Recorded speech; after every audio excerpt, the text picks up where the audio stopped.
Hola a todas y a todos, ¿cómo están? Bienvenidas, bienvenidos a un nuevo capítulo de Reflexiones Alternativas. La inflación es uno de los tormentos de nuestras economías y por eso es que Argentina, Venezuela y muchos países conocen inflaciones muy altas por razones previas a la pandemia, durante las pandemias, estructurales, coyunturales e internacionales. Pero también economías con histórica inflación controlada, como Estados Unidos, México y Chile, conocen hoy día un alza muy importante. Incluso algunas economías pasan del 3 al 7% en un año, vale decir, una alza significativa de la inflación.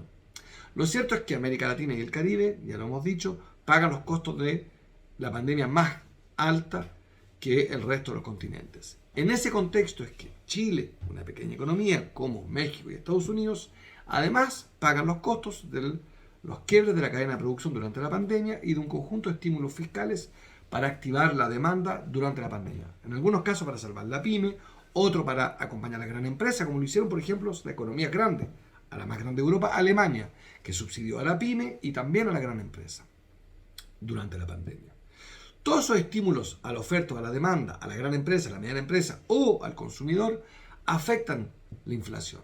Y hoy día se suma a esto la guerra en Ucrania, una guerra que ya sabemos afecta al menos dos partes y al menos dos economías productoras de energía y de trigo, por ejemplo, Rusia y Ucrania. Al menos.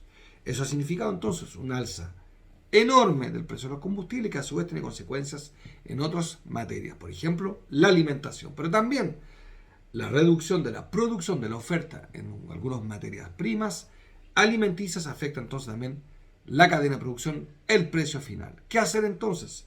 Existen los que sostienen que es el momento de hacer más caro el dinero, subir la tasa de interés, frenar la liquidez, frenar el consumo para de algún modo enfriar las economías y enfrentar entonces este mal que es la inflación, que siempre la pagan los más pobres. Y al lado de eso existen otras visiones que sostienen más bien que lo que hay que hacer es reactivar la economía, aumentar el gasto, aumentar el consumo, reactivar la producción para crear más empleo y por tanto asumir que vamos a vivir en el corto y mediano plazo con inflaciones altas, puesto que no hay todavía certeza que termine la pandemia y aún más no hay ninguna certeza que la guerra en Ucrania termine pronto.